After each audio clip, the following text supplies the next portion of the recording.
اہل ایمان کی ایک صفت راست گرفتاری ہے۔ ارشاد باری تعالیٰ ہے، ترجمہ ہے ایمان والو اللہ سے ڈرو اور سچی اور درست بات کہو، اللہ تعالیٰ تمہاری اعمال کو درست کر دے گا اور تمہارے گناہ کو معاف کر دے گا۔ سورہ احزاب آیت نمبر 71 میں۔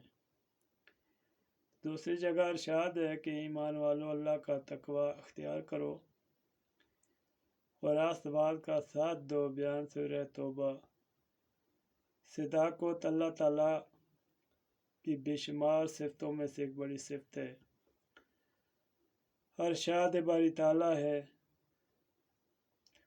کہ اللہ تعالیٰ سے سچا کون ہے؟ سورہ نساء آیت نمبر 47۔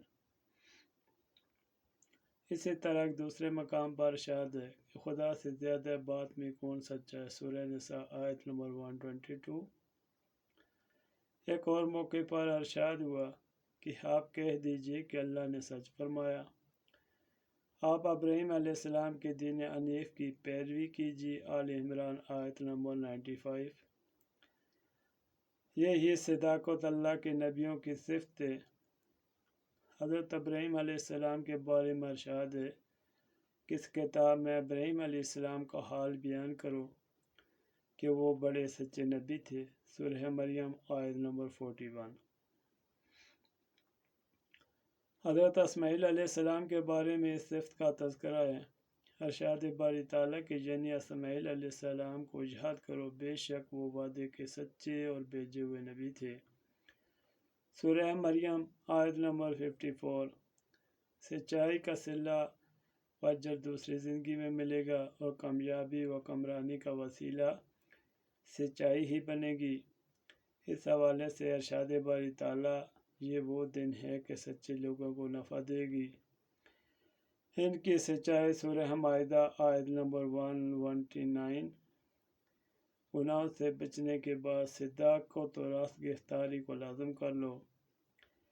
رسول اکرم صلی اللہ علیہ وسلم فرماتے ہیں کہ سچائی نیکی کی طرف لے جاتی ہے اور نیکی جنت کی طرف لے جاتی ہے۔ زندگی کے بارے میں اڑتے ہوئے کاغذ نے کہا کہ بلندی ہی زندگی ہے۔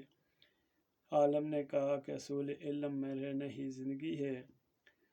زمین نے اپنا چکر پورا کرتے ہوئے کہا کہ اپنے مرکز کے گرد گھومنا زندگی ہے۔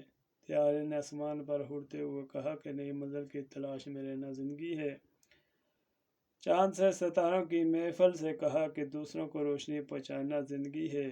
بادلوں نے کہا کہ بڑے بڑے پہاڑوں کو عبور کرنا ہی زندگی ہے۔ سورج نے کہا کہ راہوں میں اجالا بکھیرنا ہی زندگی ہے۔ نے پودوں نے کہا کہ زمین پر قدم جما کا پروان چڑھنا ہماری زندگی ہے۔ دوست نے کہا کہ مرتے دم تک دوستی نبھانا ہی زندگی۔ آسمان نے کہا کہ کئی رنگ بدلنا ہی زندگی ہے۔ درخت نے کہا کہ اپنی زندگی دوسروں کے لیے دھوپ میں جلنا نام زندگی ہے۔ بھائیو، اپنی مختصر زندگی کو اللہ کی راہ کے لیے وقف کرو۔ اس مختصر زندگی کو دوسرے کے لیے جینا سیکھو۔ اپنے ہی ایمان کی حفاظت کرو، گناہ سے توبہ کرو اور گناہ سے بچو، اللہ کو راضی کرو، نماز کی حفاظت کرو۔ اللہ رب العزت آپ کو اور مجھے اس پر عمل کرنے کی توفیق عطا